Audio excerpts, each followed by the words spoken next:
So today we're going to talk about, we're going to continue sort of our discussion around sort of new business models, different ways that companies try and sort of change the rules of the game in industries, and then we're going to take a break, and this next two class sessions you're going to have a chance to demonstrate to me what you've learned about strategy. And so I want to take care of this at the beginning so I don't forget. We're going to leave a little bit of time at the end to pass back your midterm exams. So on Wednesday, you're going to present your sort of new strategy for Sears Kmart. And here's the way it will work.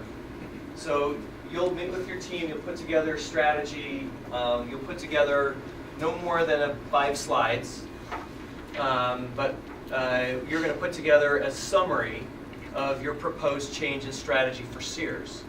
You will email that to me by 9 p.m. on Friday evening. And shortly after 9 p.m. on Friday evening, 6 of the teams, you'll get an email back from me saying you are presenting on Wednesday. So not everyone will present on Wednesday. Yes? You say Friday, you mean Tuesday? I'm sorry, I meant Tuesday night and Wednesday. Okay, you have to do the translation. When I say Friday, I really mean Tuesday. When I say Wednesday, sometimes I mean Wednesday, sometimes I don't. So sorry, Tuesday night. I'm already in the weekend, guys. Tomorrow night, by 9 o'clock, you will have needed to come up with a new strategy for Sears Kmart. And you will email PowerPoint presentation to me, after which you'll get a response back between 9 and 9:30 as to whether or not you will be presenting on this Wednesday morning. And then what you need to do is you need to come in with a very crisp 7-minute presentation. That's how long you have to pitch your new strategy for Sears Kmart. You don't have to go over where they're at, you don't have to say a lot about what their strategy is, because people are, everybody's pretty familiar. You're just going to want to quickly jump into, here's what we want to change about their strategy and why. All right? And then for next Monday, so leaping ahead, for next Monday we're going to do the same thing again. Those teams that were not selected for this Wednesday will automatically be selected to present next Monday, and there'll be at least 1 or 2 of the teams that present this week that should also present next Wednesday. So yes. Would you like us to dress like this casual? Yeah. No. Actually, that doesn't make a difference to me at this point. I care more about your ideas and your presentation than how you're dressed on that day. You might not want to look too sloppy. But Andrew, Just wondering, is this 5 content slides or just 5 slides in total? I'm giving you that as a guideline. That typically in 7 minutes you probably can't go through much more than about 5 slides. If you go 6 or 7, I'll leave that up to you. I'm going to cut you off. Excuse me. Let's hope you water. It is really is water.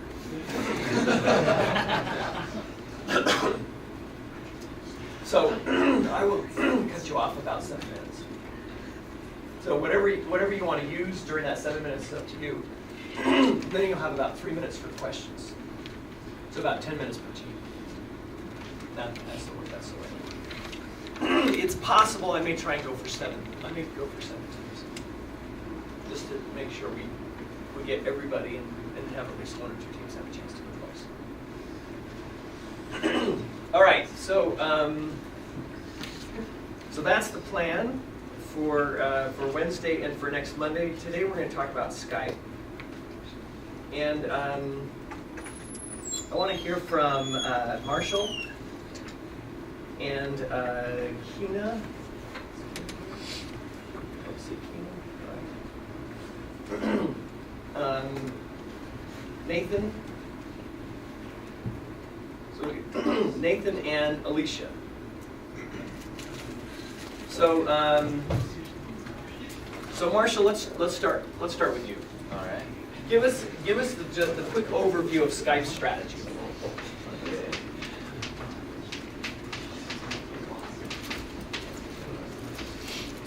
All right. So I guess first is like the marketing. Basically, telecom, right? Okay. Communicate with each other. What's the next?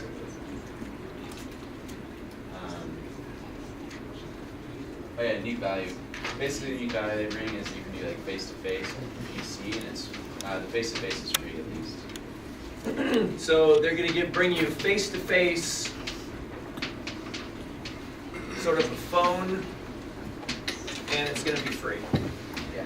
So yeah, I guess video calls, free video calls. Okay. Free video calls. Okay. Okay. Sorry, I didn't sleep very much last night. Resources and capabilities, basically the technology you have. Okay. Resource capabilities. How they deliver it is technology. Do you have a sense for what that means? What do they mean by technology?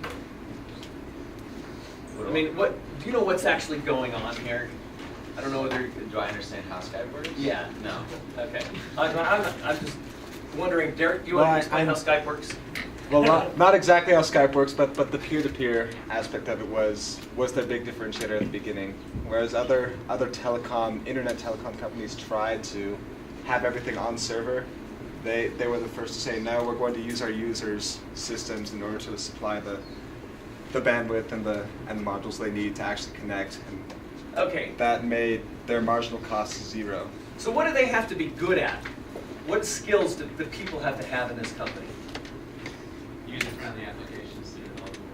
Okay, user-friendly applications, which means writing software, right? I mean, basically, this is a company that writes software. Okay, so they're a telecommunications company. When we're talking about technology, they're really just writing software. And to make sure that you understand, I think it is important to understand a bit about how this works. How old were you guys when Napster got shut down? You guys were around, right? You were like 6 or 7. Were you downloading files yet? Probably. Yeah. So you were like, yeah. How many in here use Napster? Okay, just want to make sure. Did we get their names? So Napster, was it legal or illegal? Okay, it was found to be illegal. And it was file sharing. This doesn't sound illegal. It just sounds like you're sharing files. Napster, here's how Napster works. Derek, you actually should know how Eric works because you just mentioned that Skype was different than those that used servers. So how do you think Napster works? Well, it's they have access to the same set of servers, and people are able to upload and so you have download a set of folks here who are uploading files, but it goes to a server, right? So they're uploading files to a server, and then you folks on the other side are downloading those files to your computers. And that's basically how it works. You have to write software to make that happen. But basically Napster is, you have these computers uploading the files here, these computers downloading the files. And so when they decided that Napster, what they were doing was illegal, they had something to shut down, right? The servers. Once you shut down the servers, you take this out of the equation, this doesn't work. All right. So one of the file sharing services that replaced Napster was LimeWire and Kazaa. Who wrote Kazaa? Skype guy. Kazaa was written by Nicholas Zenstrom and Janus Fries, the guys that started Skype. They used the exact same software writing technology, except a little bit different. Instead, you've got let's just say you've got a whole bunch of people with their computers. They're all connected via the internet. And basically what they do is, instead of storing it on a server, what they would do is, I've got a file here, you want it here, I'm going to route it through the shortest path to your computer. This is peer-to-peer, which meant as soon as the software was written and people downloaded on the computers, you could share these files. And the problem was, for the government, there was nothing to shut down. Now, they were not happy with Nicholas Enstrom and James Freeze. And in fact, I had a chance to interview Nicholas Enstrom, and they spent a few years in Eastern Europe waiting for the government to cool down. So while they were in Eastern Europe, they came up with an idea for using the same sort of software writing capability, but instead of routing a song from one computer to a computer, they said, we're going to do this, we're going to write this so that you can actually place a phone call that goes through basically one computer to another. And according to Zenstrom, they call this their supernode technology. And for us lay folks, the supernode technology basically means they wrote this software in such a way that it could find the shortest path from one computer to the next. Now, why does the shortest path matter? Any ideas? What's that? Quality. So it's going to be faster, and the quality, the sound quality will be better if you can find the shortest path. Okay? So this was basically Kazaa and Skype used this same sort of technology in order to do free peer-to-peer phone calls. All right. So when we're talking about technology, we're really talking about software writing capabilities. Is really what they have to be really good at. Okay. And then there's this interesting question. We'll talk to the issue of barriers to imitation, whether they have any, and what you're all using today to place sort of free phone calls. But there's this interesting question around, this was really the first successful company to do free phone calls. Free, and there had been actually other companies that had tried to do it before Skype, but they were the first company to be very successful with it. So we'll start with you, Marshall, but open it up for anybody here. The question is, any idea why they were successful, or more successful when others weren't as successful, and how do they make money? Well, they were able to develop some sort of like a cult following. I'm not really sure exactly how they were able to do that versus other people. Okay. And that kind of. So there may be something around marketing. I don't know. I mean, there's this question about. They didn't really market. They really don't do much marketing, do they? Yeah. So that's probably not a core capability. So they don't do much marketing. I don't know if it was that so much, but because they were able to get that cult following, they kind of became the name for it. They kind of became the Jello of face-to-face like video calls. Like I don't know, when I want to video call someone, I usually call Skype with someone, even if I'm using Google's service. Okay. So And that's just because you started using Skype to begin with? No, I don't know if anyone else feels this way. I just feel like that's what you call it. You do a Skype call? Yeah, you Skype or something. Okay. Austin? I think the network effect, we talked about in the case about how they were just, I think a few 100,000, we looked at 47 million in 2 years. So the network effect of like, I can't call anybody else or something else, so we use Skype because nobody else has Skype. Okay, so Does everybody in here understand the network effect? And some of you may say, yeah, I think I do. I'm pretty sure I do. But Skype is a great example of a company that relies on what we call a network effect. Now let's just try and make this very clear about how this works. What is the value of Skype if there is only one user? 0. Right? It is definitely 0. It's like having the only fax machine in the world. Right? If you have the only fax machine in the world, you really have just a very big paperweight. Okay? Because you can't communicate with anybody else. So just to clarify, you drew that diagram how they go through computers to get to who you want to talk to. Right. So you can only go through computers that that are using Skype. Is that the idea? Yes. Is that the reason If for you don't the have network Skype, you can't. Yeah. If you have not downloaded Skype, They can't use you as a right. path to someone else. Right. Okay. As far as I know, they have to have people that have downloaded to use the path. It's an interesting question, though. It very well may be. Actually, I would suspect that's not the case.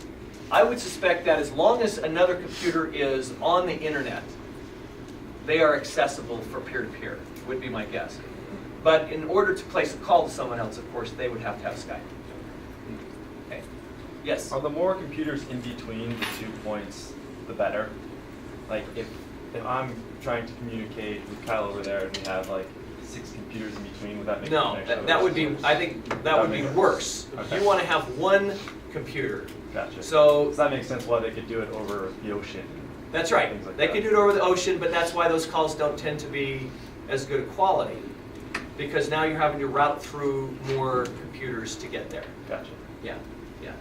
They've been able to add to the network effect because they have these alliances with hardware companies. Like my computer came with Skype on it. I didn't download it. It just Okay, so if we think about some of the things they start to do. So if we think about actually a barrier to imitation, the network effect here is pretty important, right? Because basically, once we start using Skype and we built this network and we have the contacts, then the question is, what's our incentive to use someone else? And the answer is, not much, because they can't really provide it for cheaper, right? I mean, if it's free, it's not like, well, let's go, we can save money if we switch to, you know, FaceTime or something else. You don't save money, right? So it is because it's free. Now they have created some barriers to imitation in the sense that they can't, you know, the only way you can actually beat Skype is by having a better free, right? It can't be a cheaper free. It has to be a better free. And actually, one of the issues that for companies that compete in this space, like Google, for example, Google basically competes almost completely using free business models, right? For free products and services. And that is, they think about better free. They say, if we're going to enter a market, we want to make sure we have what was described to me by an executive as an order of magnitude better performance.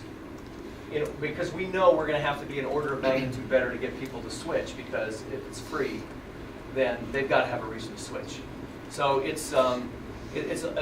may seem a little bit ironic that the way that you win competing with free is actually differentiation, right? That actually has to be. That's really what we think about Facebook.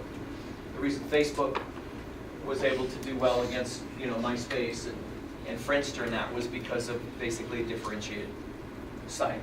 All right, so we get this network effect.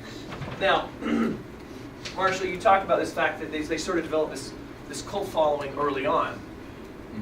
Here's the beautiful thing about what's often called a two-sided market, or a network effect.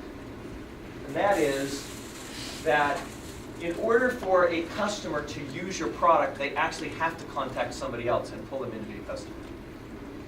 So you turn every customer into a salesperson. Because every customer now, if they want to Skype someone else, they've got to say, you know, hey Joe or hey Lisa, let's, you know, or email, you know, let's touch base on Skype. You've got to download it. Here's how you do it, and then we'll be able to call each other for free. Brandon. Isn't the network effect just powerful word of mouth then? No, it's not powerful. It's not just powerful word of mouth, because you can have powerful word of mouth. In this case, the network effect, we define it this way, is that the value of using the service to me goes up as the network grows. Does that make sense? The value of using Skype to me goes up as my network grows. Because now, as my network grows, I can call more and more and more people, and it becomes more valuable to me. The value of the network for a fax machine grows as more and more people have fax machines, because then I can send it to more and more people. And in fact, it's not valuable to me without a network of other users. It's not, in fact, if I'm the only user, there's no value at all. So I think the best thing that they could do then is make it super easy to get, just easy to download, really easy to use. Because if the benefits are so obvious and visible, then that's all you Yep. So easy to access has got to be really important. They build this network effect, and they basically, this really is important because it turns customers into salespeople. And as we talked about with a good differentiation strategy, if you have a great product that people think's awesome, right, and they're like, wow, this is cool, this is awesome, you can, in some ways, turn a customer into a salesperson. But it's a little bit different. That way, they're just promoting your product. But in this case, they're actually not promoting it and telling you you need to use it so that we can create value in some exchange together.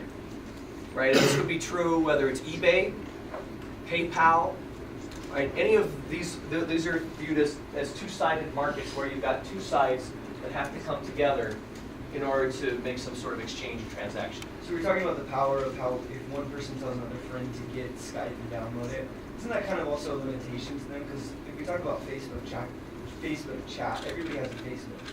So you could just say, okay, this is a lot easier, just use your Facebook and chat over that. Yeah. So couldn't it also be limitations? Well, I think the issue is how strong is this as a varied invitation? In other words, if someone else can build a network and then make it easy, you know, make it easy to do a free call, It just doesn't seem very powerful. then why do you need to go to Skype? Yeah. If I'm part of another network and they can provide that as an additional service for free, which is essentially what Google has done, and you know what Apple, right? They're doing the same thing, and so they've got a network of users. So there's this sort of question about how imitable it is. All right, now let's move to, I want to make sure that we sort of have a sense for how they make money. So Alicia, how do you think, this is where we talk about a revenue model. It's sort of how does a company generate revenue streams? And when we talk about, you know, a free business model, it means they're providing a product or service for free perpetually. This is not a one-time promotion. It's like free forever. So then the question is, how do you make money? How do they make money?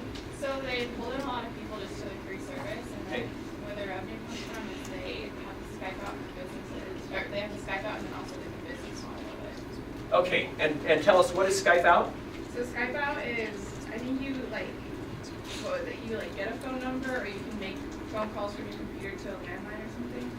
Oh, Okay. place calls from your computer to any regular telephone. Yeah. Okay. So what you do is you get your free users,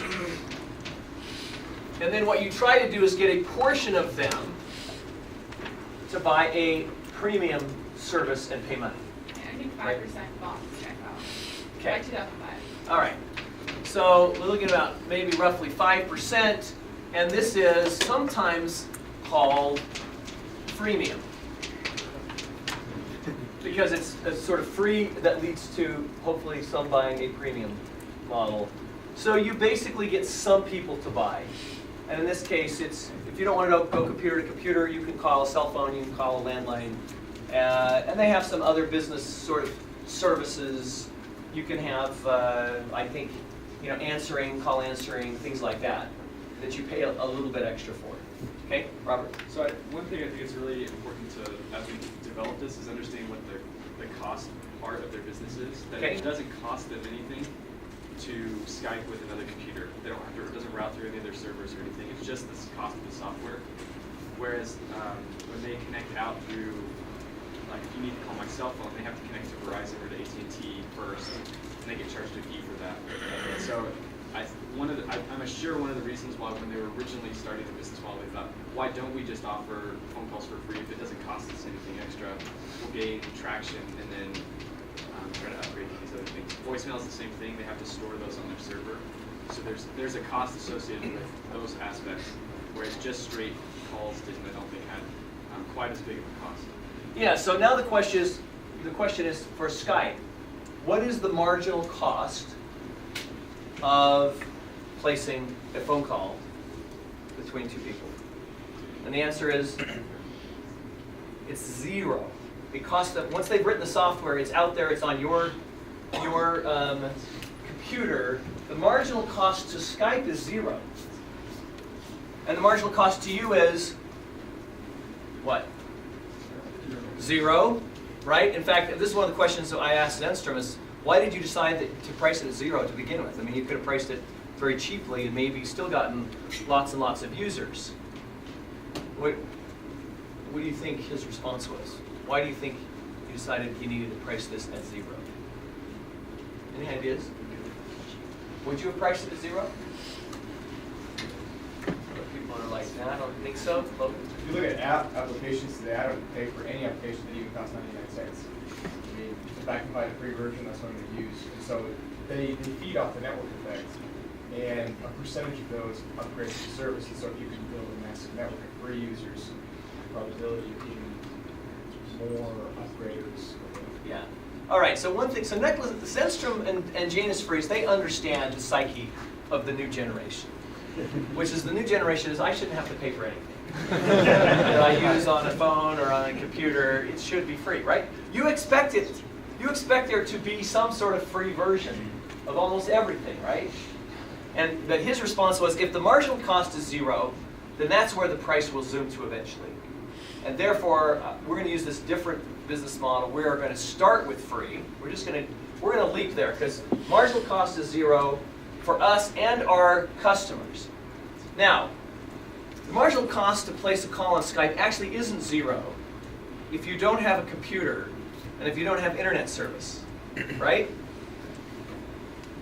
So, in fact, placing a call on Skype isn't free. Computers are not. I don't know. How much did this cost you? It was free. It was just free. It was like $900. So yeah, like $900, and how much do you pay for your ISP each month? I don't know. 30 bucks, 25, 30 bucks, something like that. I'll help you. So actually placing these calls isn't free in a real sense, right? You are paying something. It's just Skype is free riding on the investment you've already made in a computer. They're expecting a lot of people to have already made this investment in a computer and an ISP to do all these other things anyway. So it looks like the marginal cost looks like zero. I don't understand what unique value they add to the people that pay for their service, though, the premium. Yeah, the question is, why do people go? And initially, the answer is, this is a low price strategy, right? Very low price. I'm with that. It's free. Yeah. It's like, why did people switch from AT&T calls long distance to Skype? Huge difference in price, right? So that was really the value. That's why people went to Skype, because it was free. But why would anybody pay to be able to use the computer to their phone? But I pay how much a month for my Verizon plan already for free calls. Why would I pay anything? Do you get free international calls? No, why not? I don't know. Yeah, you can make free international calls on Skype. Oh, okay. So you can make a call anybody in the world that has a computer. And so Skype really took off with people who were especially immigrants in the U.S. who had family back in Europe or India or Asia or wherever. Skype really took off because people could now do free long-distance international calls, and you could video, and you could see the other party, which you couldn't with a regular phone call. The quality of it is not very good. In talking about Skype, I've done it a couple of times in talking to people from a mission they don't have computers. so they just have cell phones. And the quality of it isn't very good, but when it's your only option, it's kind of the only thing you have. So it's beneficial to have, but in talking on a cell phone, I'd much rather talk cell phone to cell phone. Yeah, so the quality is not going to be as good as the higher priced competition, right? It just isn't going to be as good. All right, so this is the basic. So we see this is the basic revenue model that they're using. So next question I want to ask is they come into this market, and I'll jump over to Nathan now. So now we want to think about same thing we talked about last time, which is who are the incumbents? Who's getting hurt by this? And how can they and should they think about responding? So Nathan, who thinks getting hurt by this? Who are the incumbents that have been losing business? Well, you have the direct competitors, so there's obviously other VoIP providers. Okay, so if we think about the competition, let's sort of categorize that. One is there are other voice over IP VoIP providers, and those include. I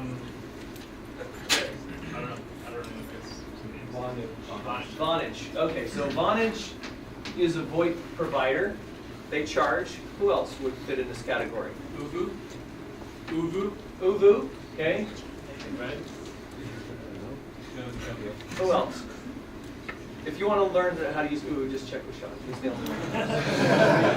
Cablevision. Cablevision? Yeah. Okay. What is Cablevision?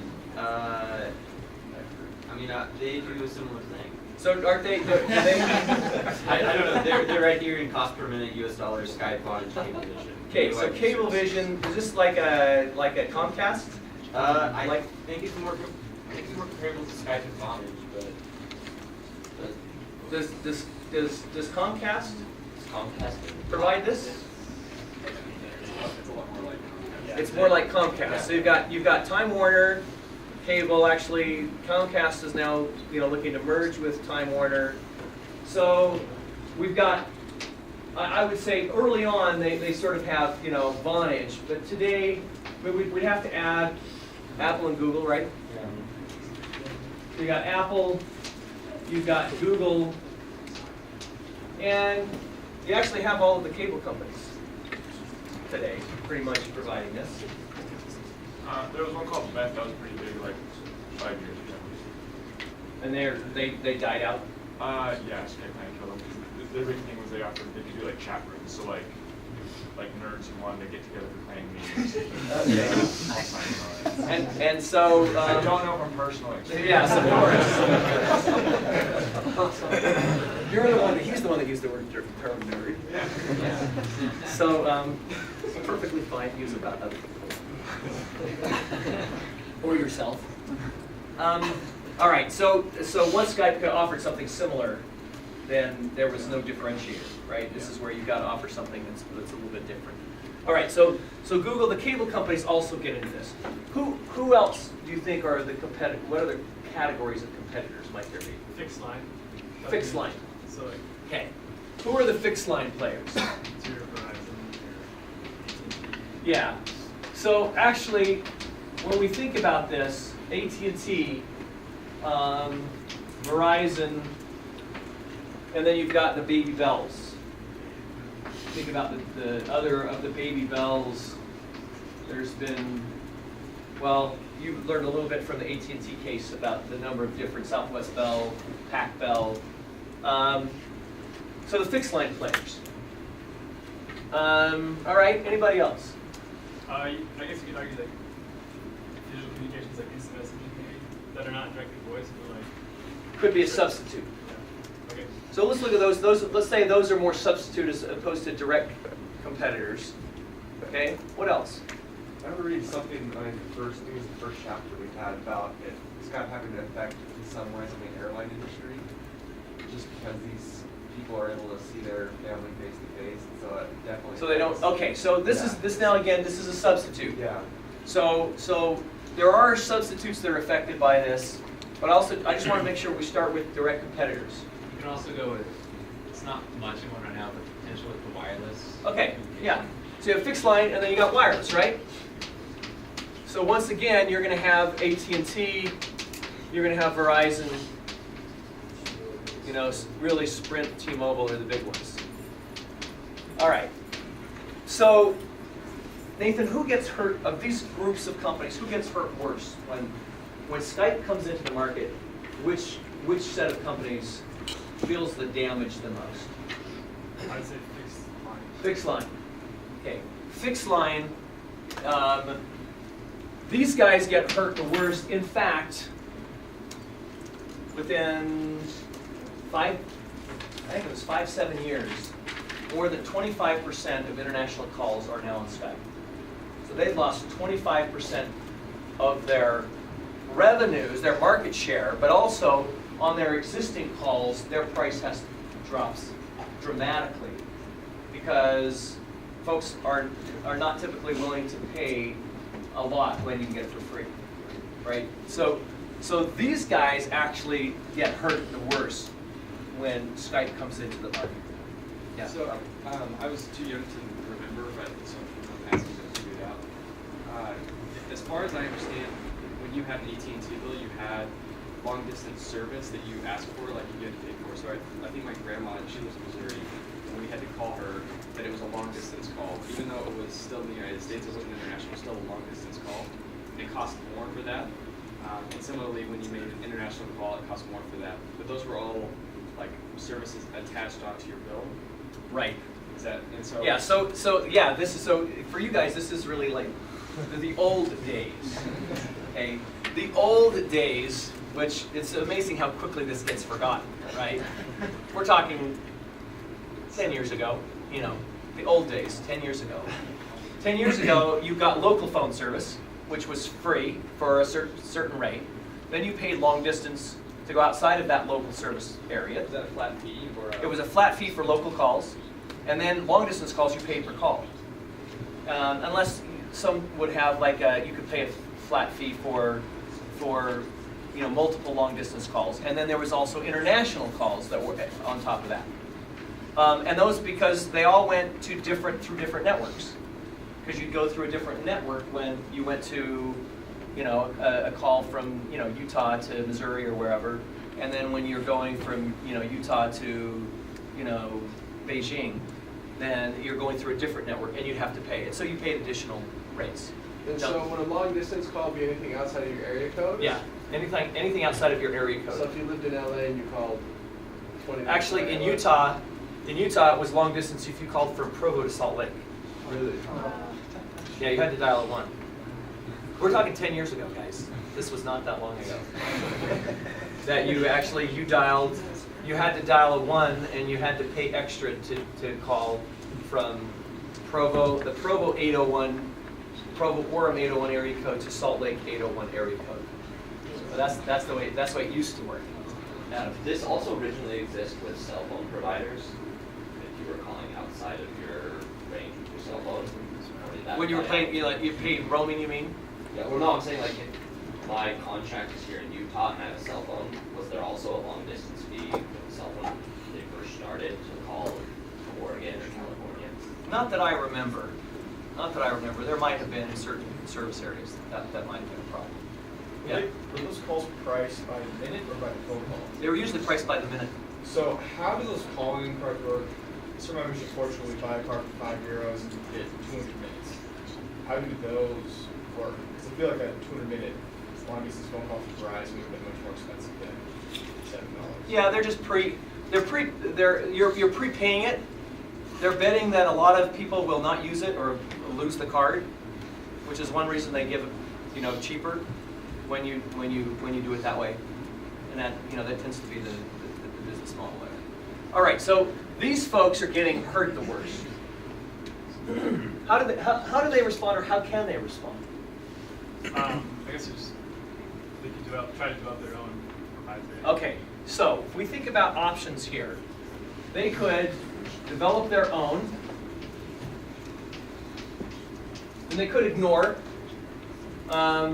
based upon your set. Is ignoring a viable option for them? Based on the last past time. Yeah.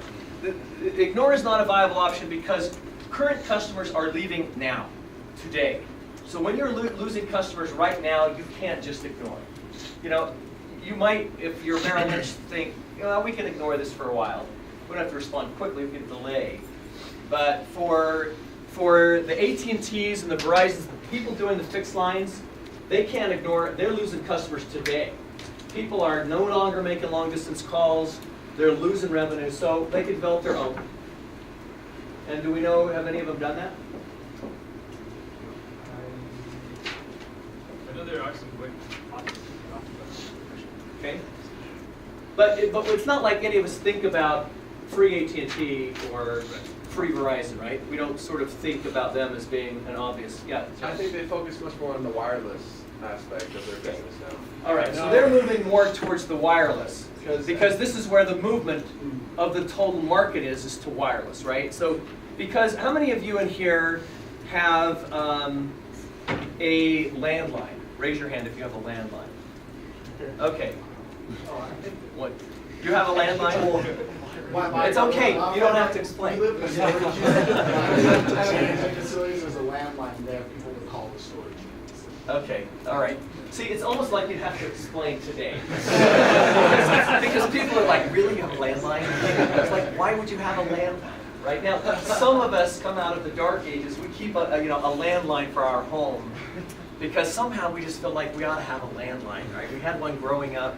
So, my family, we still have a landline that people can call in on, but the majority of people got rid of landlines. So the shift is, all right, this stuff is dying, so they're moving hard this direction, wireless. Yeah. But isn't that basically like, I would think landlines and fixed lines are harder for maintenance. So really, isn't Skype attacking the low-end customer, where AT&T and Verizon and Video Belt are making us high margins? And they're just moving that market like we saw in the disruptive innovation article. Like, could we say that's similar trend to the current? Absolutely, they're moving up market. So the question, Andrew, is it working? Are they protected? I would think not. I remember when the first iPhone came out, I just said, like my friend and I, we were like, I don't know, sophomore in high school, we said, you know what, all we have to do is go get a phone with a data plan and make Skype calls off. Like, I envision a time in the future where it'll just be a data plan and something like Skype as your phone, because it'll be the cheapest way for companies to But how do you actually place the call if you don't have the towers and the... there's got to be some sort of data plan, doesn't there? Yeah, but I imagine that costs different amounts of money to produce data than it does for It does. So wireless service, it right? could bring the value way down as people substitute a Skype phone for a regular phone, right? Because now all I need is data. So that would be an option.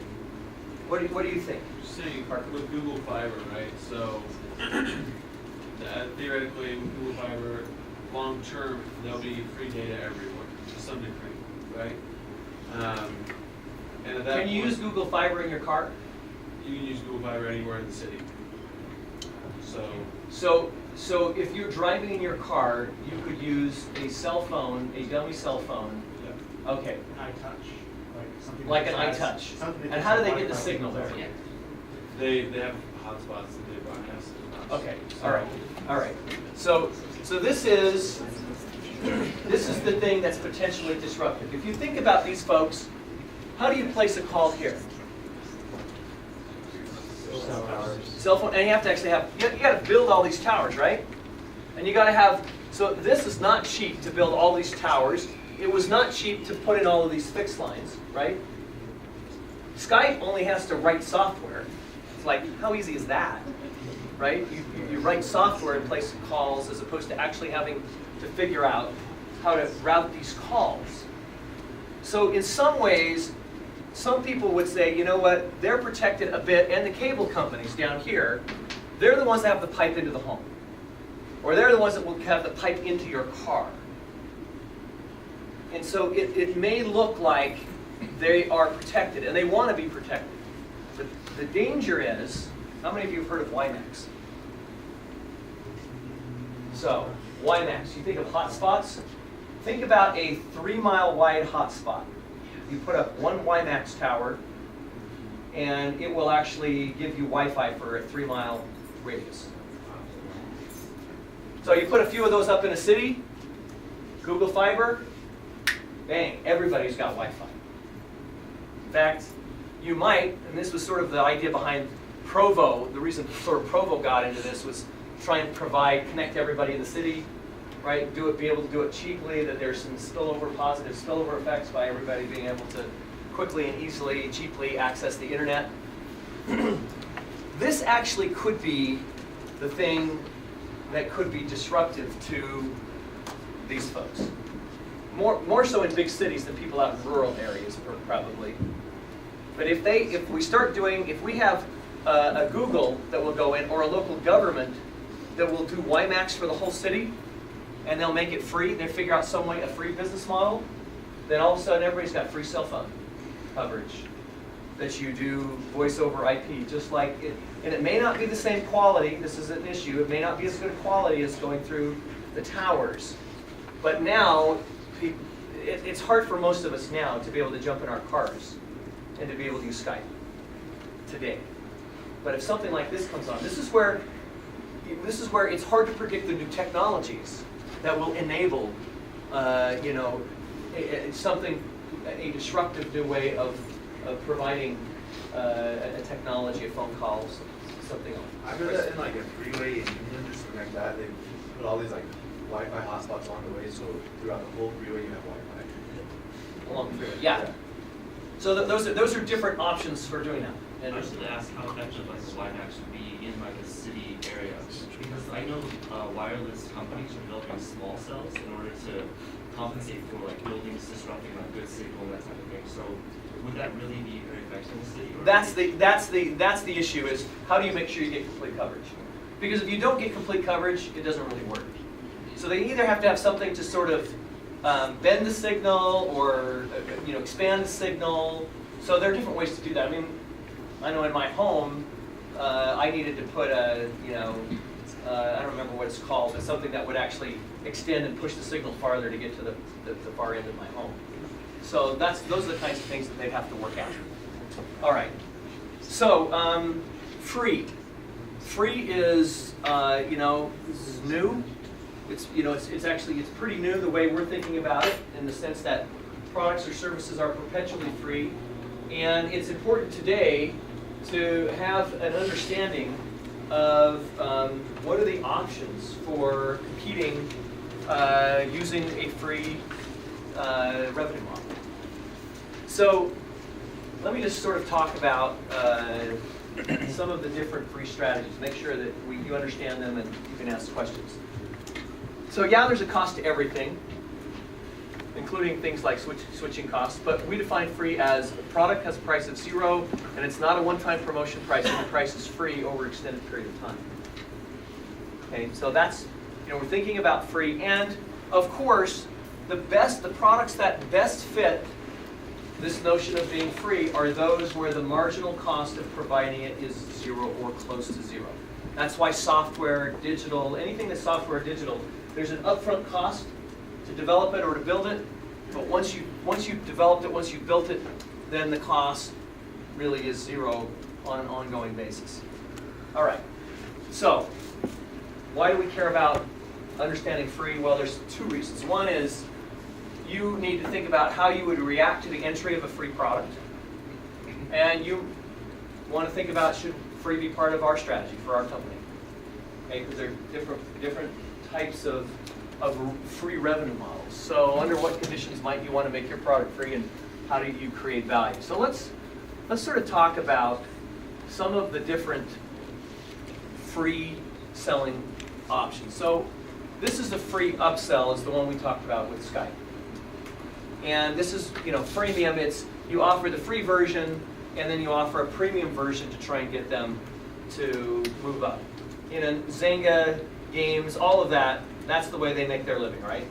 Is they want to hook you to get you trying something, it's easy to use, and then you now want to go to that next level or whatever it might be, and you're willing to pay a little bit to do that. So we've got Skype, all of the apps basically that you see on the iPhone, Flickr for photo sharing, does the same thing. You can use it for free, but then there are also some premium services that you can pay for. Requirements. What do you need? Well, you need to have a free product that appeals to a very large user base. Okay. Why do you need a large user base? Because the conversion rate tends to be relatively low of people who actually want to move to the premium version. And the rule of thumb is sort of like 1 in 20, 5%. On average, you might be able to get to convert to pay something for a premium version. All right. The next one is what we think of as a cross-sell. So it's not actually providing a premium version, but it is getting them using your free product and then trying to sell them other things and making money off of other things that you might see them. Probably for you, the one that's probably most familiar is Mint.com. How many of you use Mint? Okay, so a lot of you use Mint, right? And how do they make money? Intuit. What's that? Intuit. They have like upsells. Intuit. So they've actually added upsell. They've added they try and or you could think about it as cross-sell, right? Because Intuit's not actually a premium version of Mint. It's a different product, right? So they're actually trying to sell you a different product. But what other things do they try and sell you? They ever give you suggestions on insurance? You know, ways you can. Plan. What's that? They talk about like you have an inside of your investment portfolio, retirement insurance, etc. Okay, good. Yeah, they told me I was paying 20% more for my car insurance than other people. I called my car insurance and I switched T-Tiles and So you were able to actually get so the they price. do pretty good targeting. Okay, so this is the targeting because they can see what you're buying or how much you're spending, and then they can actually recommend other insurance companies. Those insurance companies pay. Yeah. So now, if you click on and go to an insurance company that's selling something through Mint, then they're going to get click-through payment from whatever insurance company that might be. So insurance companies actually are a big way that Mint makes money, is because a lot of people, we all need to have insurance for different things, and that's one thing that they can provide advice on cheapest insurance, and they can get click-throughs. Okay, so that's an example of how the sort of cross-selling, whether it's Intuit, whether it's insurance, Ryanair. So you can occasionally get free seats on Ryanair. Okay, this is a European low-cost airline. And why would they give a seat away for zero? Yeah, well, the marginal cost is basically zero. Puts you on the plane. I think we already talked about peanuts, right? But they don't actually give you peanuts for free. So you have to buy your peanuts. You have to buy your soda. They're going to make money. You're going to have to pay to take any bag on, right? So it's going to be, if you're willing to walk on with no bags, and you don't buy anything, and you don't look at anything, right? You can't even look at the advertisements. Then in fact, they make nothing off of it. But otherwise, you walk on. They're having you pay for any bags, anything you eat. They're trying to cross-sell you things on the plane. Your seat tray table will have advertisements, and they're making money from companies. And the reason they get paid a certain amount from companies to put those advertisements is they know those seats are all going to be full, and people are going to be looking at their ads. So they actually are combining the cross-sell, and they actually combine that with an ad-supported model, which is what we get to next. So this tends to work better when you have a very broad product line. Here you have the ability to sell through partnerships, a broad line, to users of the free product. All right, let's move to third-party pay. This is the advertising model. This is the one that Google uses, Hulu, Craigslist. Bleak was a company that gave free cell phone service. In Europe, they gave you like 230 minutes a month that was free. But you had to be in like a certain demographic, and then you had to accept advertisements over your phone in order to get those 230 free minutes. And then they also had a freemium model, whereas if you went over that 230 minutes, you paid for additional minutes. So they combined a couple of things there. And I mentioned Ryanair. So I think you're all pretty familiar with that. And I want to just share with you a little bit of data. This is something that I put together with Dr. Bryce and Dr. Hatt, who were doing this article, Competing Against Free.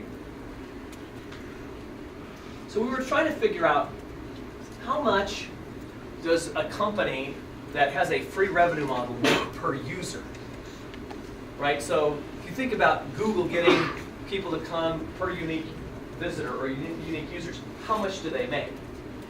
And we wanted to compare that with like Skype. So Google's the big winner here in terms of how much they make per user. Why do you think they make so much more than Skype? Robert? Well, their advertising model is phenomenal. You have some businesses are willing to pay sometimes $20 and $40 per click if they know that there's a customer willing to buy something and they know exactly what they're looking for. Yeah, so here's the targeted search. You know, you type in snowboards or vacation in Paris, right? And they know you're searching for information on that. Advertisers are much more willing to pay to be right there for someone who's doing a search on a topic that is clearly related to what they provide. And that is just sort of a very clear model for advertisers that we can deliver customers to you who are looking for what you're selling. That's what advertisers are looking for me for. It's like, show me you could deliver potential customers. And so Google and Yahoo, when you think about the search, they generate the most. Then Facebook, this may be going up on Facebook over time, I don't know. Zynga, Pandora, and then Skype is actually, you have those 200-300 million users or 400 million users, but they're only making $1.60 per user because there aren't that many of you. How many of you in here have used Skype? Raise your hand if you've used Skype. How many of you have paid to use Skype? Okay, so a few of you have. And that's what they're, they have a much smaller conversion rate for Skype. But it works, it still works well, but you want to make sure that you look at what that conversion rate looks like. For Skype, how many of you in here have used Flickr? Okay, so not very many have used Flickr. This is sort of the difference. Flickr was bought by Google for like $40 million. Yahoo for $40 million. And Skype was bought initially around a similar time by eBay for $2.4 billion. Okay, and that's because so many more people will use, even though I'm not sure what Flickr makes per user, even though Skype's not making a lot because it's available to so many different users. It still generates some decent revenues. All right. So the last one that has been around actually for a long time is just a bundling strategy, right? You bundle a product with something else, a service, and it becomes free. So we all do that, like with cell phones and contracts. We sign a 2-year service agreement, and that will give you a cell phone perhaps for free, or for a lower price. Computers and printers, sometimes you'll get the printer for free. They're going to try and make money off of the ink anyway. Sometimes they'll give you a set of free trades that'll bundle if you have an account. So products or service that can be bundled with the free offering. And it helps if a free product needs regular maintenance or some sort of complementary products like ink. So this is sort of the razor blade model you might think about that tends to work well. Once you have an installed base, you have a way to make additional money off of those users, selling sort of follow-on products, right? So these are different ways that you can succeed competing with free. And I just want to make sure I'll share this model with you. If you are competing in a market and a free offering comes in, the question is, how quickly do we have to respond? Do we have to respond really quickly, like immediately, or can we afford to wait? So what we did is we looked at a number of cases and looked at whether or not this is just a minor threat, which means basically the growth rate, the number of users of the free offering is growing less than 40% a year, and less than 5% of your customers are defecting to the new offering. Still, you know, could be a threat down the road. Certainly, this is where, for Merrill Lynch, initially it was a minor threat, but this can change over time, where you could start to have larger defect rates. Of course, the extreme opposite is a lot of people are, a lot of growth, and a lot of your current customers are defecting to the new business model. So if you think about newspapers, classified ads, when Craigslist started to come in, they started to blow all of the classified ads for existing newspapers out of the market because it was free. It was easy to use.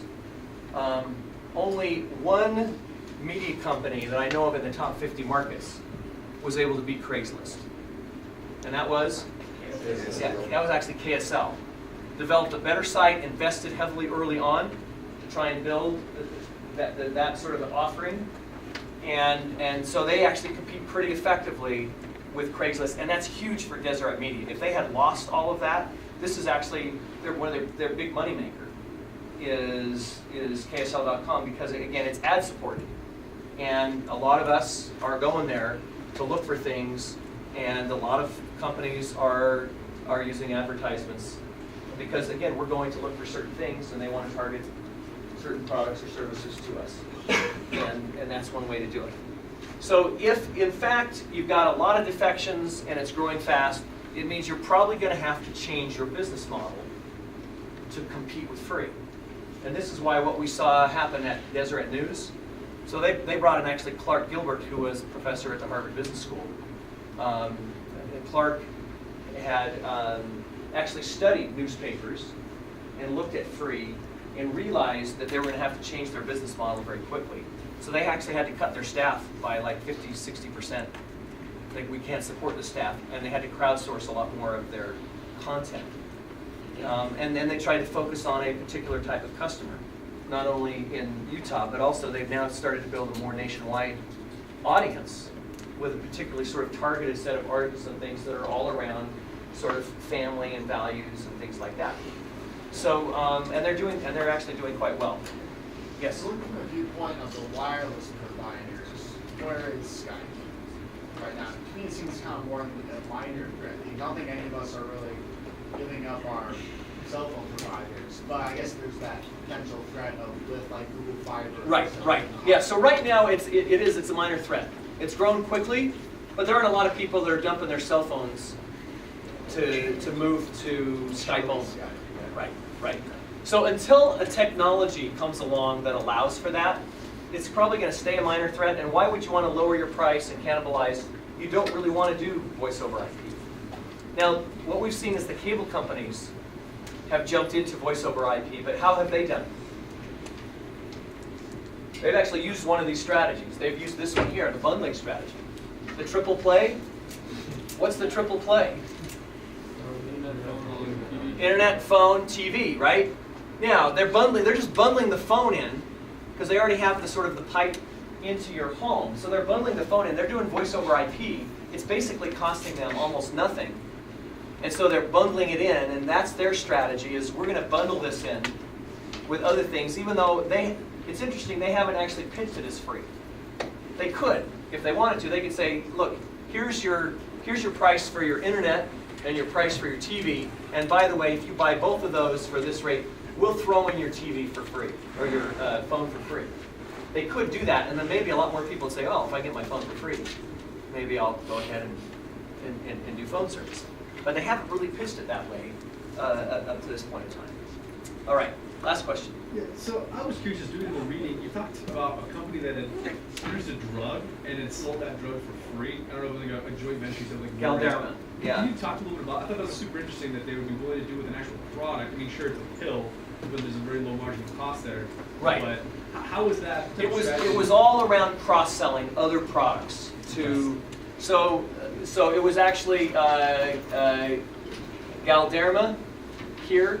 Okay. And so it was like, yeah, the marginal cost of the pills that were so low, they figured if they could get you using that product that they had these other complementary products that they could sell you for skincare and other things. And they figured, let's get them using it. We'll let them use it for free for a period of time. At some point, maybe we'll cut that off. But let's just see how much other stuff we can cross-sell. So it was like a pharmaceutical. It was just Yeah. like a topographical. Yeah, yeah. All right, so let's pass back the midterm exams. So Kyle has those. And by the way, last time we talked about one of your responses is you could ally or acquire. I was reminded actually, like Spencer, you had done a quick Google search. If you want, I have an article here. It's actually it's probably the most popular. It's one of the most popular on HBS Press, Harvard Press. It's called "When to Ally and When to Acquire." It was an article I wrote a few years ago about sort of this choice of when you want to ally versus acquire. I have some copies here. If you want, it's not required reading. It's optional, but if you want to grab it, you're welcome to grab it. And I have more in my office.